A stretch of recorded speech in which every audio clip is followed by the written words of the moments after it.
Yo, William. Yo dalam masalah. Wow. Megah dan mewah sekali sini. Semuanya ada. Tampak 3 orang di antara ke-6 muda-mudi itu ternganga dan nyaris tidak bisa mengatupkan bibir begitu tiba di lantai dasar Tower Mall ini. Bagi Yo, Tiara dan Lestari, ini adalah pertama kalinya bagi mereka menginjakkan kaki di pusat perbelanjaan modern nan megah seperti ini. Tower Mall yang dibangun oleh Future of Company memang mengusung konsep seperti bangunan-bangunan pusat perbelanjaan bergaya Eropa yang memadukan gaya klasik dan modern. Yo, salah satu di antaranya tampak nyaris tidak berkedip melihat seluruh isi dari lantai dasar Tower Mall ini. Ini dapat dimaklumi. Selain dia memang dipersiapkan untuk mengemban beban yang cukup berat yang membuat dia harus tinggal di pedalaman bersama dengan kakek Malik, ternyata pindah ke Kuala Nipah pun tidak membuat Yo bisa bernafas lega. Baru kali ini jugalah dia mendapat izin dari Tengku Mahmud. Itu pun karena Tigor bebas dari penjara. Ketua, apakah Anda ingin melihat-lihat ke lantai 2 dan seterusnya? Tanya Namora dengan hormat walau terasa kaku. Bolehlah. Jawab Yo singkat. Silahkan Ketua. Kata Namora mempersilahkan Yo untuk naik ke lantai 2 menggunakan eskalator. Bagaimana ini? Aku tidak pernah menaiki tangga hidup ini. Bisik Yo kepada Tiara. Ternyata kau lebih parah dari aku. Jawab Tiara sambil tertawa. Rupanya apa yang dibisikkan oleh kedua orang ini menjadi perhatian oleh Namora. Namora pun yang sangat jarang tersenyum menjadi tersenyum juga lalu meminta Udin dan Hendro untuk mendahului sebagai contoh. Ayo Ketua, kata Namora. Begitu mereka menginjak eskalator itu, mendadak bibir Yo menjadi pucat. Terasa gamang juga dia walaupun hal itu tidaklah membahayakan. Sini ku pegang tanganmu. Mungkin kau gugup. Kata Yo beralasan dengan memegang tangan Tiara. Padahal yang gugup itu sebenarnya dirinya. Tiara hanya tersenyum saja walaupun dia tahu itu hanyalah alasan Yo saja yang berlagak layaknya seorang hero padahal zero. Bagaimana? Sudah tidak gugup lagi kan? Tanya Yo sambil menul hidungnya dengan tangan sebelah lagi. Yo, apa kau tidak khawatir jika hidungmu nantinya akan miring? Tanya Tiara. Hahaha. Hidungku ini sudah nyaman di toel. Jawab Yo. Kini keempat pemuda-pemudi itu sudah berada di lantai 2 dan langsung menyusul Udin dan Hendro yang sudah mendahului tadi sebagai contoh menggunakan eskalator atas permintaan dari Namora. Kini mereka sudah berada di depan sederet toko yang menjual berbagai jenis perhiasan dengan berbagai merek dimulai dari Buselati, Piaget sampai Tiffany yang pastinya tidak akan mampu dibeli oleh orang kelas rendahan. Yo tidak pernah tertarik dengan yang begituan. Namun berbeda dengan Lestari yang mengikuti perkembangan fashion melalui platform online maupun televisi yang menyiarkan acara-acara showbiz dan lain sebagainya. Begitu tiba di depan toko, matanya nyaris tidak bisa berkedip. Andai tidak cepat menutup mulutnya, niscaya air liurnya menetes ketika itu juga. Kau kenapa Lestari? Apakah kau masuk angin? Tanya Yo yang benar-benar tidak peka terhadap selera seorang wanita. Tidak kok. Jawab Lestari tergagap-gagap. Maaf adik-adik. Apakah ada yang bisa kami bantu? Tanya salah seorang pramuniaga kepada keenam muda-mudi itu. Wah Anda baik sekali Nona. Aku sedang berpikir bantuan apa yang bisa saya minta kepada Anda. Jawab Yo yang langsung menjawab dengan segala ketengilan yang dia miliki. Mendengar jawaban dari Yo ini, sang pramuniaga tadi sontak mengerutkan keningnya. "Maaf Mbak. Apakah kami boleh melihat-lihat perhiasan yang ada di sini?" tanya Lestari. Dia sangat ingin melihat-lihat perhiasan yang hanya bisa dia lihat di TV itu secara langsung walaupun Tiara berulang kali memberi isyarat agar mereka segera meninggalkan toko itu. "Maaf adik-adik. Apakah kalian bisa menunjukkan kartu VIP member kalian?" tanya sang pramuniaga tadi. Mendengar ini, Namora langsung mengeluarkan kartu platinum membernya kepada sang pramuniaga membuat wanita itu sedikit kaget juga lalu bertanya apa hubungan Namora dengan Tigor. Begitu mendengar pertanyaan ini, Namora langsung menjawab bahwa dia adalah anak sulung dari Tigor Habonaran. Mereka berenam lalu memasuki toko yang lumayan besar itu sambil melihat-lihat ke semua barang perhiasan yang dipamerkan. Puas melihat-lihat, Tiara yang tidak terlalu berminat mulai menarik tangan Lestari untuk segera meninggalkan toko itu. Lestari yang kaget ditarik seperti itu langsung menyambar tangan Yo membuat Yo yang tidak tahu langsung berbalik dan dengan gerakan refleks, tangan kanannya menyamplok salah satu peti kaca yang berisi perhiasan hingga terjatuh berderai di lantai. Maafkan aku yang tidak sengaja," kata Tiara mulai ketakutan. Dia sadar karena ulahnya tadi, kini pasti mereka dalam masalah. "Ada apa?" tanya Namora yang mendengar suara sesuatu yang jatuh tadi. "Aku tidak sengaja menyenggol kotak perhiasan itu lalu terjatuh dan pecah. Mungkin sudah rusak isi dalamnya," jawab Yo tanpa melibatkan kedua gadis itu. Namora, yang tahu bahwa itu adalah perbuatan Yo hanya tenang-tenang saja dan menyingkir sedikit ke belakang. Hal berbeda kini tampak pada wajah sang pramuniaga tadi. Begitu dia melihat salah satu dari kotak perhiasan yang mahal itu terjatuh di lantai lalu pecah, wajahnya mendadak pucat pasi. Lama dia baru bisa menguasai keadaan lalu langsung mendamprat ke arah Yo. "Adik-adik, aku telah mengizinkan kalian untuk melihat-lihat perhiasan di toko ini. Tapi kalian malah membuat aku menjadi terancam dipecat. Sekarang, siapa yang akan bertanggung jawab atas masalah ini? Apa kalian tahu bahwa ini adalah perhiasan yang mahal dan hanya ada beberapa saja di dunia?" tanya wanita pramuniaga itu dengan wajah pucat karena ketakutan. Keributan pun mulai terjadi yang memicu beberapa security dan petugas keamanan lainnya berdatangan. Namun karena melihat di sana ada Namora, Udin dan Hendro, mereka agak mengendurkan sedikit ketegangan di wajah mereka. Ketika keadaan sudah semakin runyam, Yo langsung bertanya kepada wanita pramuniaga itu berapa harga kalung yang telah rusak oleh ketidaksengajaannya itu. "Adik, kalau kau yakin untuk mengganti rugi, maka saya akan menelepon manajer saya untuk menanyakan berapa ongkos perbaikan untuk kalung ini," kata wanita itu. "Kalung ini tidak rusak. Yang rusak hanya peti kacanya saja." "Baiklah. Aku tidak ingin banyak bicara karena aku sudah pusing dengan suara teriakanmu itu.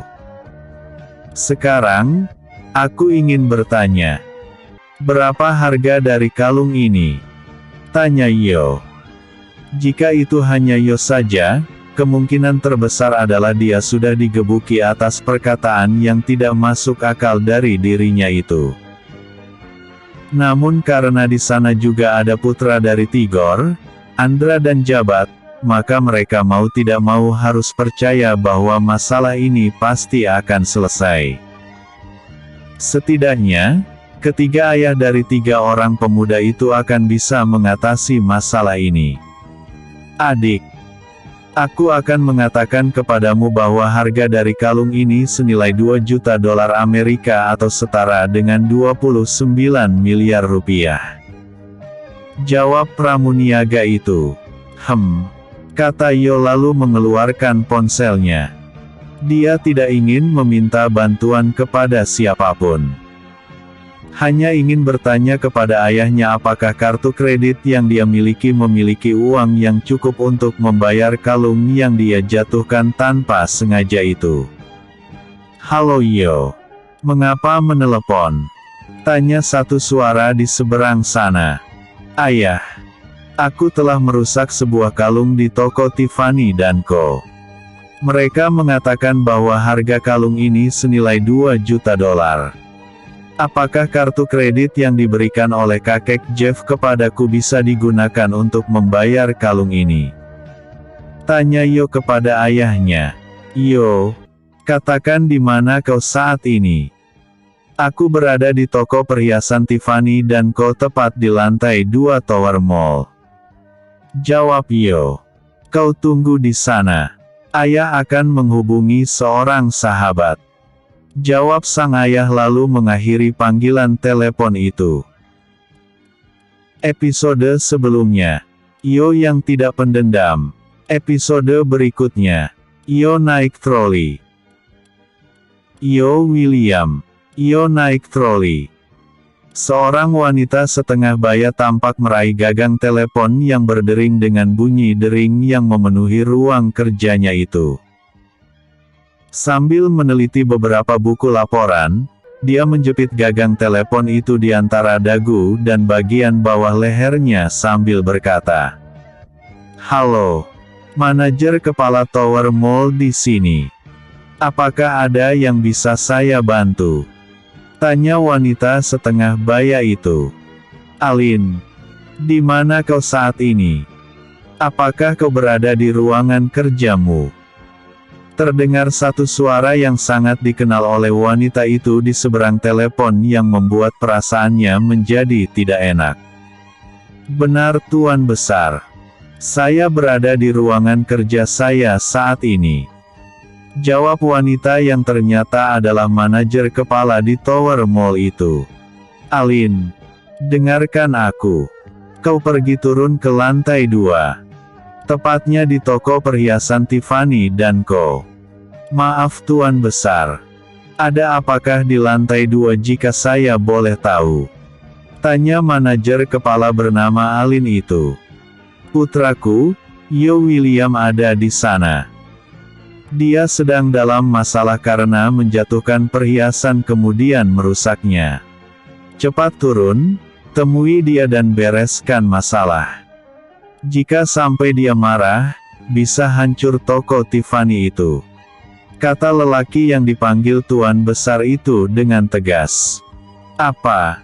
Tuan muda ada di sini." "Baiklah Tuan Besar. Saya akan segera turun bersama seluruh staf," kata Alin sedikit ketakutan. "Cepat selesaikan. Jika sesuatu terjadi dan dia melukai para petugas keamanan, kau akan aku tarik kembali ke Jewel Star untuk menerima hukuman," ancam Tuan Besar itu. Baik Tuan Besar," kata Alin dengan lutut sedikit lemas saat ini. Setelah panggilan itu berakhir, Alin lalu memanggil seluruh staf lalu bergegas turun ke lantai 2. Karena mendengar tuan muda mereka berada di lantai 2, sebagian tampak ketakutan dan tidak sempat lagi menunggu giliran memasuki lift malah memilih mengikuti jalan menurun melalui tangga. Sementara itu, di toko perhiasan Tiffany & Co., wanita pramuniaga itu mulai berkeringat dingin. Hal ini karena dia melihat bahwa Yo sama sekali tidak memiliki sesuatu yang mengesankan baginya untuk menyelesaikan masalah itu. Menit-menit berlalu bagai lambat terasa baginya. Yang paling dia khawatirkan saat ini adalah ketika atasannya datang, maka tidak ada yang bisa dia lakukan selain meminta Hendro atau Namora untuk memanggil ayah mereka. Ini karena yang memecahkan peti kaca perhiasan itu adalah sahabat mereka. Namun belum lagi rencana itu dia lakukan, tiba-tiba dari arah pintu lift yang terbuka, tampak bermunculan orang-orang yang memiliki jabatan tinggi di Tower Mall ini dan segera berjalan menuju ke arah toko di mana Yo dan para sahabatnya sedang berdiri tanpa tahu harus berbuat apa. Belum lagi para pejabat tinggi itu tiba, kini terdengar langkah kaki jika didengar memiliki jumlah yang ramai. Kini mereka melihat puluhan bahkan ratusan orang sedang berlomba menuruni tangga dengan nafas memburu dan lidah yang hampir terjulur. Begitu ratusan orang itu tiba di belakang seorang wanita setengah baya itu, mereka langsung membuat barisan lalu berlutut dengan satu kaki ditekuk.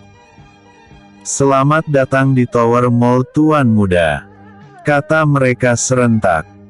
Sebenarnya mereka tidak tahu pasti apakah Tuan Muda itu berada di toko itu atau tidaknya, mana mereka tahu. Bertemu saja tidak pernah. Namun karena saking gugupnya, mereka tidak peduli apakah ada atau tidak, pokoknya berlutut saja dulu. Begitulah yang ada dalam pikiran mereka saat ini. Sementara itu, Yo yang ketika di Martins Hotel juga mendapat perlakuan seperti itu kini baru paham dan mulai tersenyum kepada wanita pramuniaga itu. "Kau tidak perlu takut Nona. Aku akan membayar kalung yang jatuh tadi itu," kata Yo. Kini Alin sudah tiba di dalam toko bersama puluhan staf yang memiliki jabatan lebih tinggi termasuk 3 manajer yang datang ke Martins Hotel atas permintaan dari Tigor untuk mengantarkan kartu VIP eksklusif member. Begitu melihat Yo yang berdiri di samping Lestari serta berhadap-hadapan dengan wanita pramuniaga itu, mereka bertiga segera maju ke depan lalu membungkuk memberi hormat. "Tuan Muda, mengapa tadi tidak datang bersama kami sekalian? Andai saya tahu, saya pasti akan sangat bangga bisa membawa Anda ke sini," kata salah satu dari ketiga orang yang pernah dikerjai oleh Yo ini. Melihat hal ini, manajer Alin langsung mendatangi sang pramuniaga lalu berkata, "Ambil dan bawa kalung itu kemari." "Baik manajer kepala," kata wanita itu lalu mengambil kalung tersebut. "Aku menginginkan kalung itu. Jangan diperbaiki apalagi ditukar," kata Yo menegur membuat Alin tidak berani lagi berlama-lama memegang kalung tersebut. Atas serangkaian peristiwa yang dia alami dalam sehari ini, membuat Yo sedikit paham siapa dirinya kini. Pantas saja ayah berperan agar aku tidak lupa diri apalagi sombong. Ternyata seperti ini. Baiklah.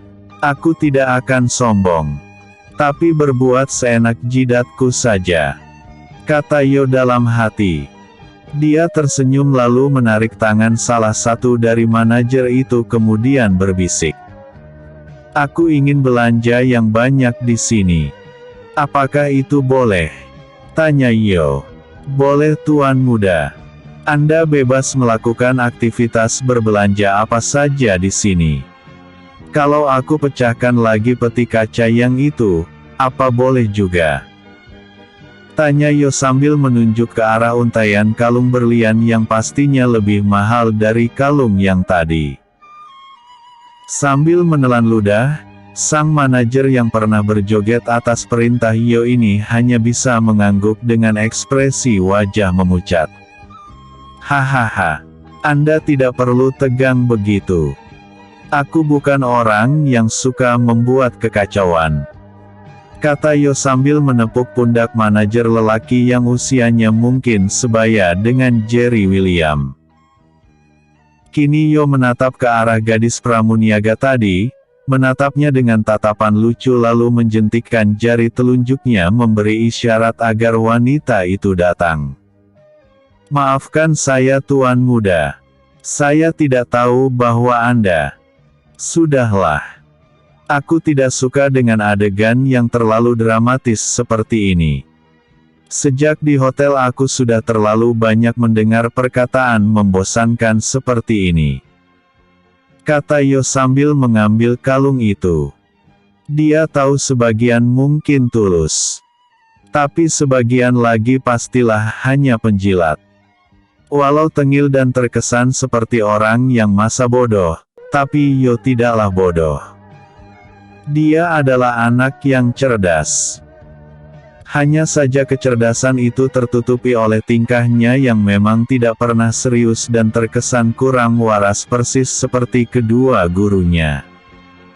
Yo kini melangkah ke arah Lestari lalu berkata, "Kau suka kalung ini kan? Ini aku berikan sebagai kenang-kenangan. Aku tidak lama lagi di sini. Tamat SMA ini, aku sudah akan kembali ke negaraku," kata Yo sambil memakaikan kalung itu di leher Lestari. Kesempatan ini tidak ingin dilewatkan begitu saja. Walau pergantian kejadian membuat dirinya dan Tiara sampai saat ini masih sulit mencerna siapa Yo ini sebenarnya dan seberkuasa apakah Yo ini, namun dia tetap menikmati aroma harum tubuh Yo. "Lestari, jangan terbawa perasaan," bisik Yo yang mendadak tengilnya keluar membuat Lestari seketika tersadar. Ibarat terbang, anak gadis itu terhempas kembali ke bumi. Lestari hanya bisa tertunduk menyembunyikan semburat merah di wajahnya akibat salah tingkah tadi. Di usia-usia 17 tahun adalah usia yang sangat manis bagi seorang gadis dan pemuda seperti mereka. Di usia yang masih putih bersih inilah yang sangat sulit untuk dilupakan ketika kita tua nanti. "Aku mau berbelanja sesuka hatiku. Apakah boleh?" tanya Yo sambil menatap wajah Alin. "Boleh Tuan Muda. Ini kartu diamond eksklusif Anda," kata manajer Alin menyerahkan sekeping kartu yang sangat cantik kepada Yo. "Tiara dan kalian semua. Sesuai janjiku, ayo kita belanja. Kalian temani kami. Bawa keranjang atau troli di tangan kalian dan ikuti siapa saja di antara kami," kata Yo kepada para manajer itu. Mereka kini saling pandang. Namun tidak bisa berbuat apa-apa selain menuruti keinginan tuan muda itu jika masih ingin memastikan dapur mereka tetap ngebul. Sekali lagi Namora tidak bisa menahan senyum yang terkesan sangat kaku itu. Dia tidak menyangka mengapa ada tuan muda yang sangat urakan dan terkesan bertindak sesuka hatinya saja seperti ini.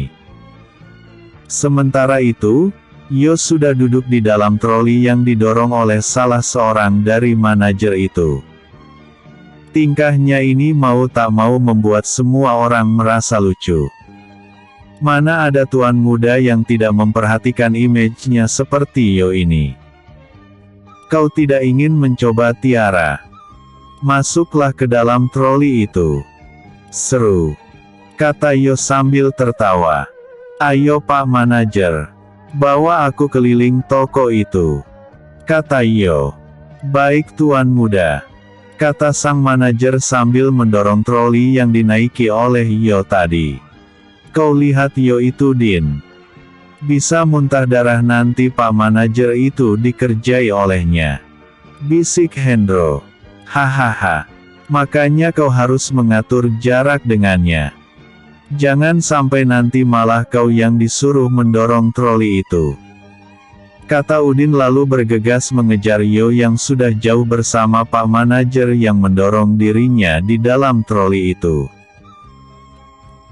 Episode sebelumnya, Yo dalam masalah. Episode berikutnya, Alin yang ketakutan. Yo, William, Alin yang ketakutan. Ayo dipilih. Dipilih.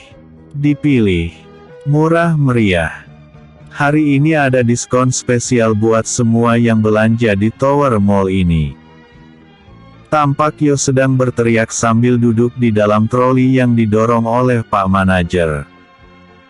Andai yang mendorong troli itu bukan orang yang mereka kenal, kemungkinan para kostumer akan menganggap bahwa pemuda remaja itu orang gila.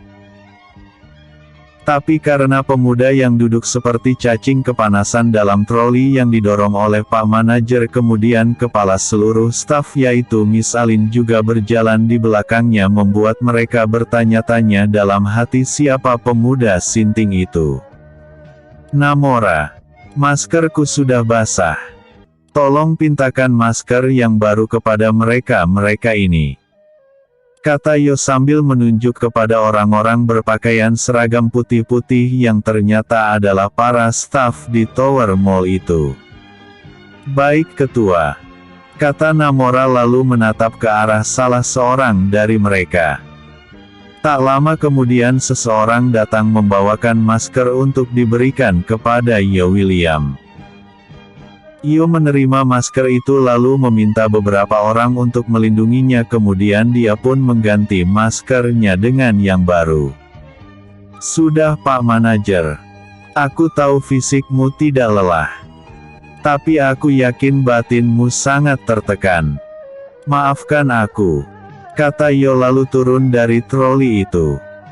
Tawaranku tadi masih berlaku sampai pukul 8 malam. Setiap yang berbelanja di atas 10 juta rupiah, akan mendapat diskon 20%. Kata Yo lalu menghampiri teman-temannya yang terlihat lebih ke arah pengawal baginya. Tiara, kau adalah gadis yang sangat cantik jika didandani.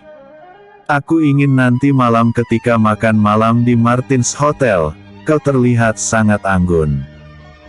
Kata Yo membuat wajah Tiara bersemu merah. Gadis remaja itu hanya bisa menyembunyikan wajahnya di balik punggung Lestari. Ayo Tiara, mengapa malu-malu? Sikat, kata Lestari dengan bersemangat. Aku tidak bisa. Kau saja, kata Tiara kepada sahabatnya itu. Aku kan udah. Giliranmu. Aku malu, kata Tiara lagi. Ayolah Tiara, tidak perlu malu. Biasa juga malu-maluin, kata Yo sambil menarik tangan gadis itu lalu berjalan ke arah Miss Alin. Bibi Alin, katakan kepadaku perhiasan apa yang bagus serta gaun apa yang paling sesuai untuk gadis pemalu ini, tanya Yo. Tuan muda, kami memiliki beberapa koleksi gaun buatan Prada. Mungkin sangat cocok dengan sahabat Anda ini, kata Miss Alin lalu melanjutkan. Mari kita naik ke lantai 7. Setelah berkata demikian, Miss Alin pun langsung mendahului berjalan di depan lalu diikuti oleh manajer bawahannya.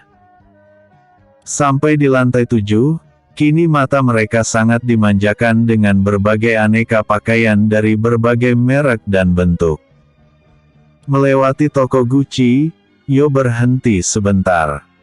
Dia seperti pernah melihat logo Gucci itu tapi entah di mana. Dia lalu melihat-lihat ke arah dirinya sendiri lalu tampaklah di bagian kemejanya itu terdapat tulisan Gucci. Tuan muda, silahkan Anda berbelanja. Saya akan memberikan laporan kepada Tuan Besar, kata manajer Alin lalu bergegas menuju lift untuk naik ke lantai atas. Sampai di lantai atas, manajer wanita setengah baya itu langsung mengeluarkan ponselnya lalu membuat panggilan. Halo Alin, ada apa? Terdengar suara di ujung telepon.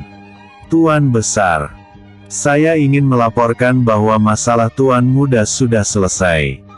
Namun ada yang menjadi kekhawatiranku, kata Alin. Katakan apa kekhawatiranmu itu? Begini Tuan Besar. Tuan Muda memberikan diskon 20% sampai pukul 8 malam ini. Dia juga memborong banyak sekali barang bersama teman-temannya. Aku khawatir jika tidak dihentikan, Tower Mall akan mengalami kerugian bulan ini. Kata Alin mengadukan semuanya kepada lelaki yang dipanggil Tuan Besar itu. Biarkan dia bersenang-senang Alin. Dia sudah terlalu lama menderita. Ingat, dia adalah anakku satu-satunya calon sang penguasa. Jika kau tidak membuat hatinya senang, kelak ketika dia menduduki kursi kepemimpinan Future of Company, maka kau akan menjadi sasaran utamanya untuk disingkirkan. Kata lelaki di seberang sana. Begitu mendengar ini, lututnya langsung lemas dan tidak berani lagi membuka mulut. Terus awasi dia, tapi jangan larang. Aku tahu baru kali ini dia bisa bebas melakukan apa saja. Biarkan sesekali dia berbuat sesuka hatinya. Baik Tuan Besar. Saya akan melakukan perintah Anda. Kata manajer Alin dengan wajah pucat seperti tidak memiliki darah. Saat ini Yo benar-benar kelelahan abis keliling di mall yang memiliki 17 lantai itu. Belum ada seperempatnya yang dia kelilingi, dia sudah kehabisan tenaga. Aduh aku capek. Ayo kita pulang. Kata Yo sambil terduduk di atas keranjang berisi barang-barang belanjanya. Sudah gila kau Yo. Barang-barang yang kau duduki itu nilainya puluhan juta rupiah. Kata Tiara berbisik ke telinga Yo. Hah? Begitukah? Kata Yo tercengang lalu buru-buru bangkit. Aku tidak tahu. Kita ini seperti belanja di pasar mini saja. Pakai keranjang. Kata Udin tertawa melihat di tangan mereka masing-masing. Panggil mereka Namora. Mereka sudah terlalu enak. Kerja di dalam ruangan yang memiliki AC. Tidak pernah capek. Sesekali aku siksa para manajer ini biar dia tahu bagaimana rasanya menggendong Tengku Mahmud. Kata Yo kepada putra Tigor itu. Baik ketua. Kata Namora lalu segera melambaikan tangannya. Saat itu tepat manajer Alin menghampiri mereka. Dengan wajah masih pucat, sang manajer itu pun langsung menghampiri Yo lalu bertanya. Tuan muda, apakah ada sesuatu yang bisa kami lakukan?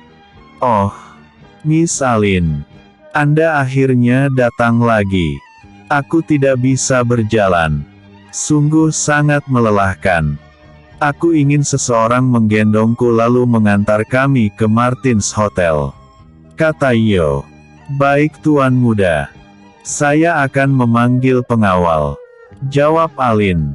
Bukan pengawal. Aku ingin para manajer bawahanmu. Kata Yo yang memang ingin menyiksa para manajer itu.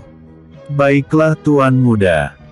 Sebentar kemudian lelaki yang mendorong Yo di dalam troli tadi datang lagi menghampiri pemuda tengil itu dengan wajah yang sangat tertekan. Halo Pak. Sudah pukul 7 sekarang.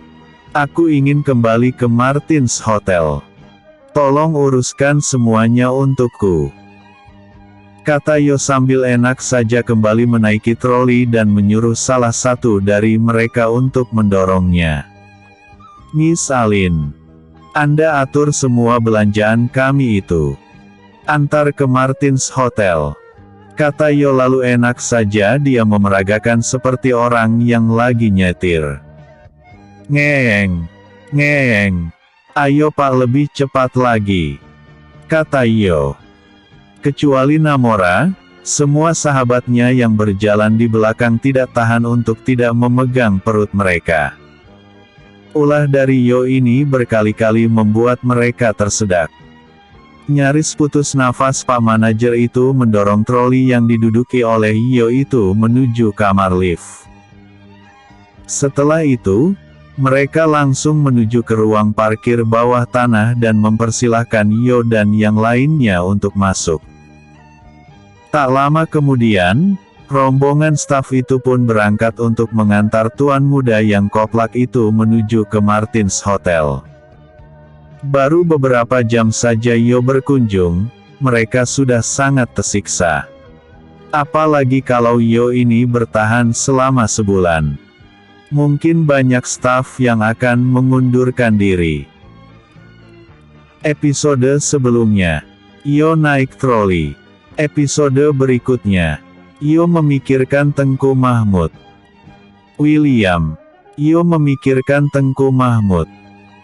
Tepat pukul 8 di Martins Hotel yang sekarang dikelola oleh Tigor, Yo dan yang lainnya pun segera menuju ke lantai paling atas untuk memenuhi undangan dari Tigor dalam acara makan malam. Dia yang memang ketakutan di dalam lift itu hanya berpegang saja ke tangan Namora dengan pikiran mulai kemana-mana. "Apakah Anda ketakutan, Ketua?"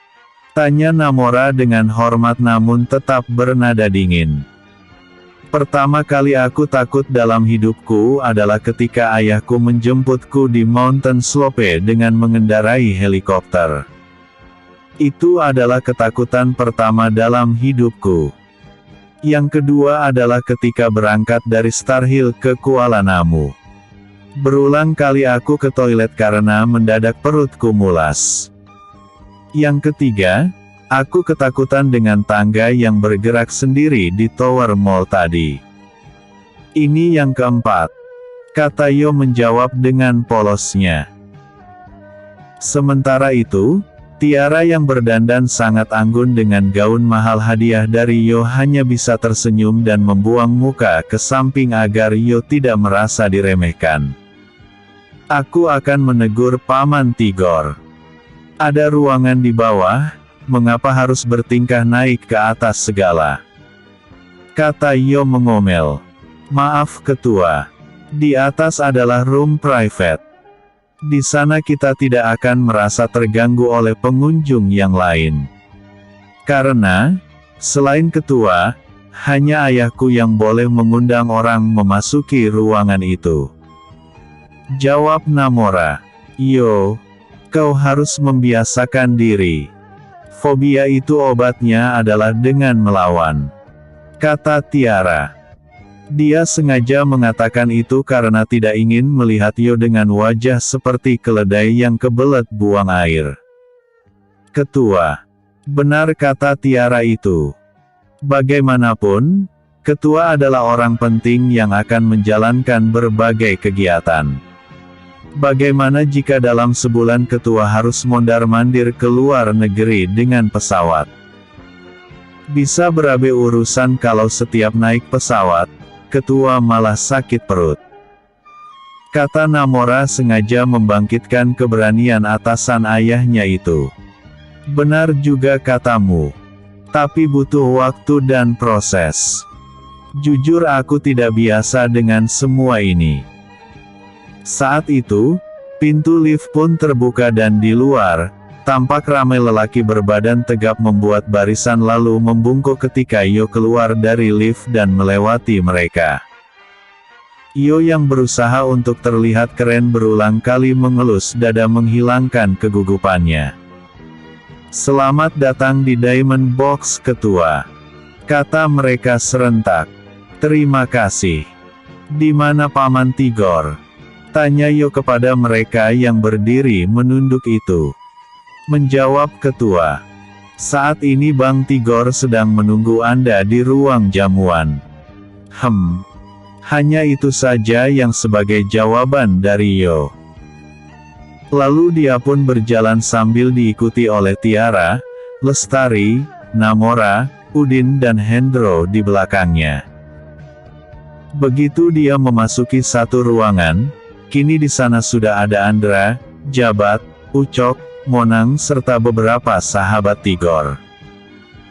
Sedangkan Tigor sibuk mengatur para pelayan yang menyajikan berbagai menu spesial malam itu didampingi oleh Mirna. "Selamat datang Ketua. Bagaimana acara shoppingnya?" tanya Tigor seraya menghampiri Yo. "Lumayan Paman. Aku ketakutan dengan tangga seperti itu," jawab Yo. "Silahkan duduk Ketua," kata Tigor sambil menarik sebuah kursi di kepala meja yang memang khusus untuk Yo. Mari ketua, silahkan Anda cicipi masakan favorit di hotel ini, kata Tigor mempersilahkan. Terima kasih paman, jawab Yo. Lalu dia segera mengambil sepotong daging dan tanpa menggunakan garpu dan pisau, langsung saja menggunakan tangan. Sangat enak, kata Yo dalam hati. Namun dia segera menghentikan makannya. Sesaat Yo memikirkan Tengku Mahmud. Aku di sini makan enak. Kira-kira kakek Tengku makan apa ya di rumah? Mengingat hal ini, Yo langsung kehilangan selera makan. Namun untuk tidak merusak acara itu, dia tetap juga memakan sedikit demi sedikit. Sedangkan yang lainnya kini tampak sangat bersemangat sekali.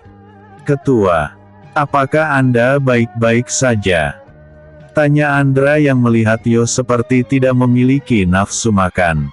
Oh, iya, aku baik-baik saja. Aku hanya mengkhawatirkan kakek Tengku.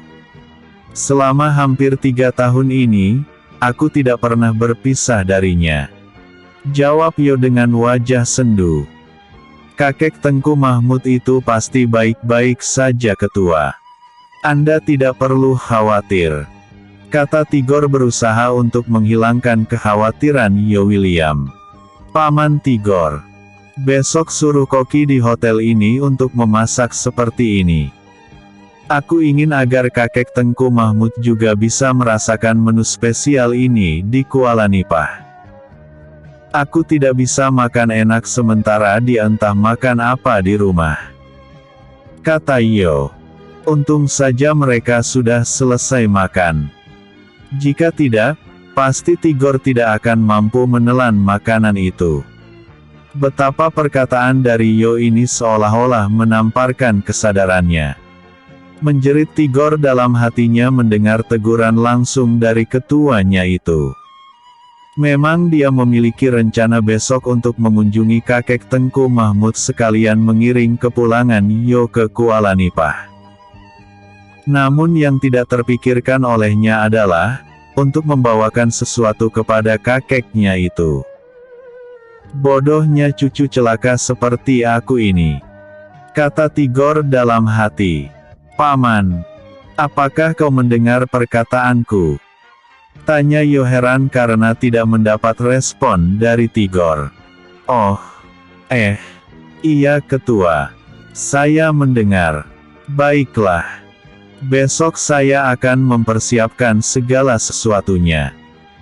Karena besok saya juga akan ikut ke Kuala Nipah untuk mengunjungi kakek Tengku Mahmud setelah bebas dari penjara ini, kata Tigor. Yo sangat senang mendengar jawaban dari Tigor ini. Dia kini tampak sangat bersemangat dan berharap besok bisa memakan makanan enak ini berdua dengan kakek gurunya itu. Apalagi jika rebutan dan dibumbui oleh kemarahan Tengku Mahmud. Pasti nikmat sekali. Selesai dengan bersantap malam itu, Yo kini diajak oleh Namora untuk melihat-lihat pemandangan malam dari tingkat paling atas hotel itu. Awalnya Yo agak ketakutan. Namun setelah sedikit terbiasa, kini dia tidak lagi merasakan gamang di ketinggian itu. Ketika dia sedang asyik melamun, tiba-tiba pundaknya disentuh oleh jari tangan lembut dari belakang. Kau melamun Yo? Tanya satu suara lembut yang sangat dia kenal. Kau rupanya Tiara. Aku tidak melamun. Aku hanya sedang menikmati kelap-kelip lampu kota Kemuning ini, jawab Yo. Apa yang sedang ada dalam pikiranmu Yo? Tanya gadis itu lagi. Tidak ada, jawab Yo berbohong. Kau pasti berbohong, desak Tiara. Memang sulit untuk berbohong, kata Yo lalu melanjutkan. Aku sedang memikirkan tentang semua kejadian yang aku alami seharian ini. Dari mulai dihina, lalu dihormati, bermasalah di Tower Mall. Namun selesai begitu saja. Sebenarnya aku tadi sengaja menguji mereka di Tower Mall itu. Seberapa berkuasanya ayahku. Ternyata dugaanku tentang kesabaran mereka meleset. Dari sini aku berpikir bahwa siapa ayahku ini sebenarnya. Kata Yo seperti bergumam namun seperti bertanya juga. Namun lebih ke dirinya sendiri. Aku juga tidak tahu Yo. Kau saja tidak tahu apalagi aku. Namun satu hal yang ingin aku ketahui. Andai kau adalah orang kaya, lalu apa rencanamu? Tanya Tiara ingin tahu. Andai aku orang kaya, aku ingin merenovasi sekolah kita. Aku juga ingin menjadikan pantai Kuala Nipah menjadi tujuan para wisatawan. Lalu, aku ingin menggabungkan antara Kuala Nipah, Indra Sakti dan kota Tasik Putri menjadi satu kota besar dengan nama Epic Town. Jawab Yo sambil mengepalkan tinjunya. Butuh perjuangan keras dan waktu yang tidak singkat selain dana yang besar. Kata Tiara pula. Tadi kan kau katakan andai aku orang kaya. Ya kalau aku kaya, pastinya dana adalah. Ya kan? Kata Yo sambil tersenyum. Benar juga. Kata Tiara. Sudah malam Tiara. Kau pergilah tidur. Besok pagi kita harus segera berangkat pulang ke Kuala Nipah. Jika kita berangkat pukul 8, kita akan tiba sekitar pukul 3 sore. Kata Yo. Mendengar Yo menyuruhnya untuk tidur, membuat Tiara merasa kecewa. Tadinya dia akan mengira bahwa Yo ingin berbicara dengannya dalam waktu yang lama. Tapi nyatanya Yo seperti ingin sendiri. Dengan wajah kecewa, Tiara akhirnya berbalik badan dengan niat ingin meninggalkan Yo sendirian di tempat itu. Tiara. Kata Yo memanggil gadis itu membuatnya menolehkan wajah ke arah pemuda itu. Iya. Maaf aku lupa memuji dirimu. Malam ini dengan gaun itu, kau terlihat sangat anggun. Sudah hanya itu saja. Kata Yo lalu mengalihkan pandangannya ke arah kerlap-kerlip lampu-lampu di kota Kemuning ini dari lantai hotel paling atas. Tiara hanya mengulum senyum sambil malu-malu berbalik badan lalu meninggalkan tempat itu menemui Lestari dengan tujuan mengajak sahabatnya itu untuk segera tidur. Episode sebelumnya. Alin yang ketakutan. Episode berikutnya. Tigor kena marah oleh Tengku Mahmud. Tigor kena marah oleh Tengku Mahmud. Kuala Nipah. Sore itu, tepat sekitar pukul 3, rombongan mobil mewah yang datang dari kota Kemuning berhenti di ujung jalan beraspal tepat di samping tambak udang milik warga. Karena untuk menuju ke rumah Tengku Mahmud jalannya sempit dan tidak beraspal, maka para pengendara memilih untuk melanjutkan perjalanan hanya dengan berjalan kaki saja. Dengan ratusan mobil mewah yang masuk ke kampung mereka. Di mana hal ini sangat jarang terjadi. Itulah yang membuat Ibu Tiara ketakutan. Dalam hati dia mulai mengatakan kalau Yo dan putrinya sudah membuat masalah di kota Kemuning dan mereka datang untuk meminta ganti rugi atas masalah yang mereka timbulkan. Dengan langkah tergopoh-gopoh, sang ibu pun keluar dari dalam rumah dan tampak ketakutan melihat barisan para lelaki bertubuh kekar itu. Namun perlahan wajahnya mulai tampak tidak memucat lagi ketika dari belakang, tampak Yo menggandeng seorang gadis remaja yang tampak dengan gaya berbeda dan sangat anggun. Ibu. Sapa gadis itu begitu tiba di hadapan wanita setengah baya itu. Kau sudah kembali nak. Bagaimana di sana? Apakah menyenangkan? Tanya sang ibu kepada putrinya. Bibi. Ini Tiara saya antar sampai ke rumah ya. Ibu silahkan diperiksa. Tidak kurang satu apapun. kata Yo. Anak ini memang sangat sesuka hatinya saja dalam berbicara. Hal ini membuat Tiara segera memelototkan matanya ke arah Yo. Kau pikir aku apaan harus diperiksa? Tanya Tiara. Hehehe. Maafkan aku Bi.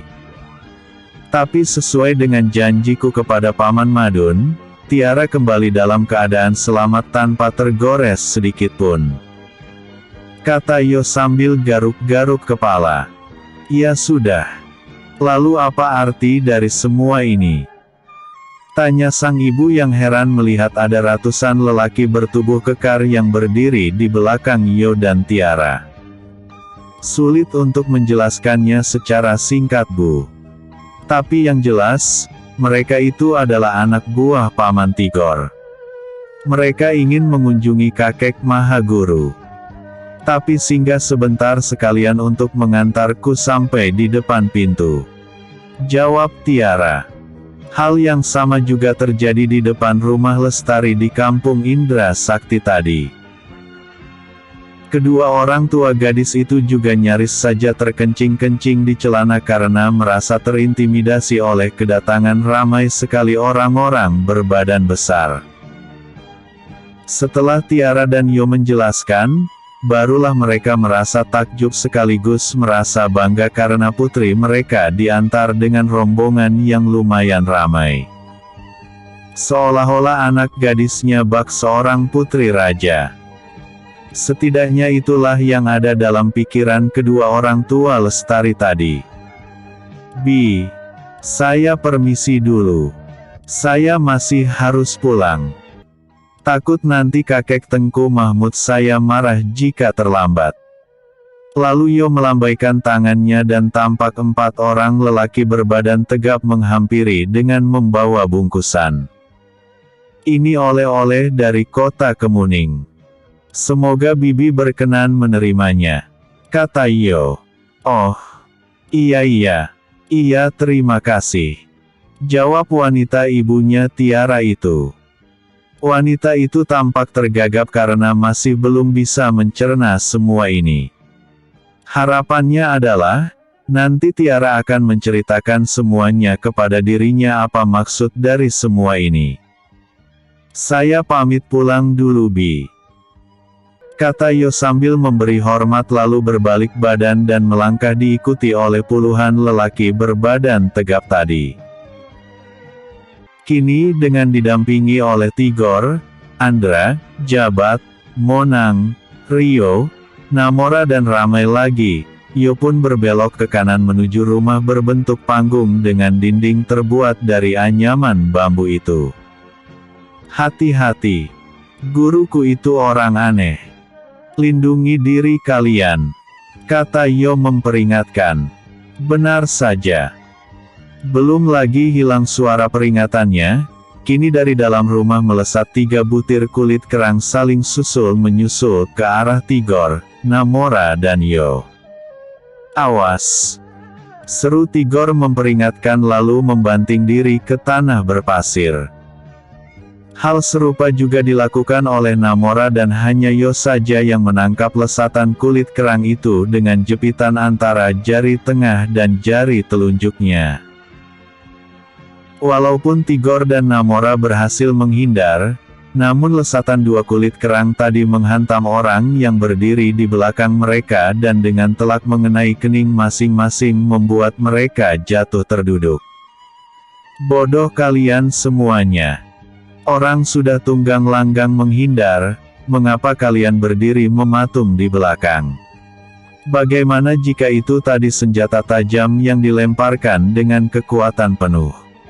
Terdengar makian dari dalam rumah diikuti melesatnya beberapa kulit kerang lagi. Kali ini semuanya bertiarap di tanah berpasir itu dengan tangan melindungi kepala masing-masing. Hahaha. Hahaha. Lagi kek. Serang lagi kek. Kata Yo sambil tertawa terbahak-bahak dan berjingkrak riang. Hei anak hantu. Kemari kau. Bentak Tengku Mahmud. Yo yang tahu sebutan seperti itu hanya untuknya lalu mengambil beberapa bungkusan dari tangan Tigor dan Namora lalu berjalan menghampiri tangga rumah panggung itu. Jangan serang kek. Atau kita tidak jadi makan ini. Kata Yo mengancam sambil melakukan gestur seolah-olah bungkusan yang berada di tangannya itu adalah perisai. Anak jin Iprit. Kau jangan mengancamku. Kesini kataku. Bentak orang tua itu semakin keras. Iya aku datang ini. Kata Yo lalu meletakkan bungkusan yang ada di tangannya kemudian membungkuk mengambil tangan keriput lelaki tua itu lalu menciumnya. Yo kembali kek. Apakah kakek rindu sama Yo? Tanya anak itu. Beyeh. Siapa juga yang rindu sama anak bengal seperti kau ini? Hei anak jin Iprit. Mengapa kau membawa pasukan kemari hah? Bentak sang kakek. Bukan pasukanku. Itu pasukan Paman Tigor. Jawab Yo menghindari dari kena damprat lagi. Kau lagi. Cucu dan cicit setan. Kemari kalian. Kata Tengku Mahmud kepada Tigor, Rio dan Namora. Mendengar seruan itu, ketiga mereka mulai saling pandang lalu tanpa sadar mulut Rio bergumam. Mati kita bang. Pasrah sajalah. Jawab Tigor lalu melangkah mendekati tangga. Jika mereka itu cucu setan dan cicit setan, lalu siapa kakeknya? Tanya Yo sambil terbahak-bahak. Keletuk. Aduh kek. Mengapa kau menjitak ubun-ubunku? Tanya Yo sambil mengusap-usap kepalanya. Itu hukuman untuk anak usil sepertimu. Jawab Tengku Mahmud sambil melotot. Kek, kami datang. Kata Tigor begitu tiba di bawah tangga rumah. Naik. Perintah Tengku Mahmud. Mereka bertiga pun naik lalu duduk bersimpuh di lantai teras rumah panggung itu. Berapa tahun kau di penjara? Tanya Tengku Mahmud. Kurang lebih 17 tahun kek. Harusnya tidak sampai segitu. Tapi aku telah mematahkan tangan dan kaki beberapa tahanan. Makanya aku tidak mendapat potongan masa hukuman. Jawab Tigor. Apa selama di dalam penjara kau ada latihan? Tanya lelaki tua itu. Apa? Kau tidak latihan kan? Aku dengar tadi bunyi gaya jatuhmu seperti karung padi. Bentak Tengku Mahmud membuat Tigor hanya mampu tertunduk menatap lantai rumah yang terbuat dari belahan batang nibung itu. Kau harus latihan lagi. Firasatku mengatakan, bahwa kali ini lawanmu bukan calang-calang lawan. Jika kau mengira dengan runtuhnya geng Tengkorak dan geng Kucing Hitam kau sudah aman, kau salah besar. Kecuali kau keluar dari organisasi Dragon Empire. Kata Tengku Mahmud. Arti kata bukan calang-calang itu dapat diartikan sama dengan bukan kaleng-kaleng. Tidak mungkin saya keluar dari organisasi Dragon Empire kakek. Mereka sudah terlalu banyak membantu tanpa sedikit pun mengharapkan imbalan. Rasanya, nyawaku ini terlalu murah sebagai imbalan. Jawab Tigor. Makanya itu. Kalau kau tidak ingin keluar dari organisasi itu, berarti musuh mereka adalah musuhmu. Dan lawan mereka adalah lawanmu. Aku ingin bertanya. Apa modalmu untuk membantu mereka? Usiamu sudah semakin tua. Pergerakanmu semakin lambat. Lalu apa modalmu Gor? Bentak Tengku Mahmud. Aku mengaku salah kek. Mengaku salah saja tidak cukup. Sama sekali tidak bisa mengubah apapun.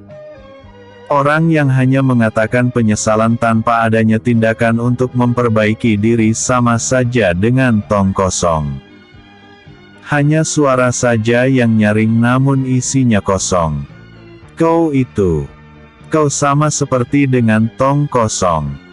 Bentak lelaki tua itu. Lalu kek, apa yang harus aku lakukan?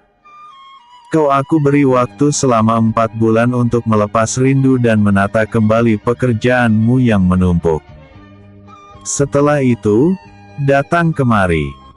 Kau harus berlatih kembali. Semakin cepat akan semakin baik. Hanya ada Yo yang mewarisi seluruh ilmuku. Kelak jika aku mati, apa yang akan aku katakan kepada Parulian jika cucu kandungnya tidak mendapat bimbingan dariku? Selagi aku masih bernyawa, datang dan belajarlah.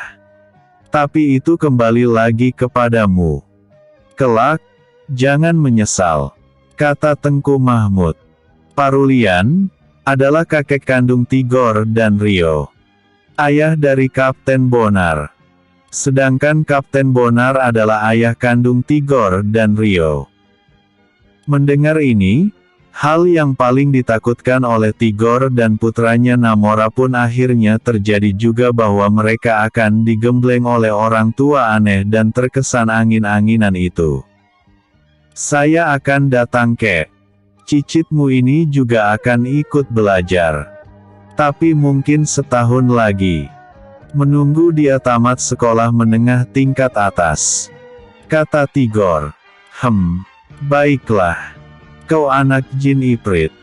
Apa itu yang ada dalam bungkusan itu? Tanya Tengku Mahmud kepada Yo. Ini kek, makanan enak. Aku tidak mampu menelan makanan ini semalam karena teringan sama kakek Set. Keletuk. Aduh, sakit kek, kata Yo karena sekali lagi mendapat jitakan. Apa? Kau mau mengatakan aku kakek setan kan? Hehehe. Aku tidak berani, kata Yo lalu segera bangkit berdiri untuk ke dapur mengambil piring dan mangkuk.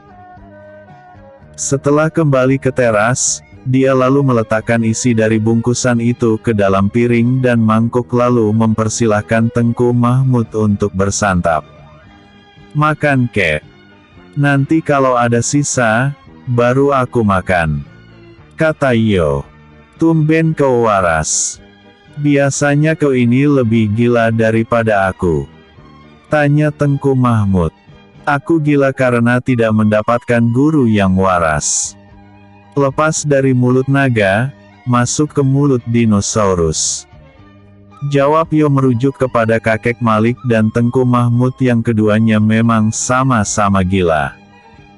Kusumbat mulutmu dengan daging ini ya, kata Tengku Mahmud sambil mengancam. Tengku Mahmud dengan ditemani oleh Tigor dan Rio pun akhirnya makan bersama dengan sesekali Tengku Mahmud menyuapi Yo yang kembali seperti anak kecil. Aku, walaupun begini garang, tapi aku sayang kepadamu, kata Tengku Mahmud sambil menyuapi Yo. Aku tidak, jawab Yo seenak hatinya. Aku tidak heran dengan anak jin Iprit sepertimu, kata Tengku Mahmud membuat semua yang ada di situ meledak tawa mereka. Lalu mereka kembali makan bersama. Dengan begini, barulah Yo bisa menikmati makanan enak itu. Karena semalam, dia sama sekali tidak bisa melupakan Tengku Mahmud di rumah, entah makan apa karena khawatir. Episode sebelumnya, Yo memikirkan Tengku Mahmud. Episode berikutnya, Yo kesal gara-gara dikawal.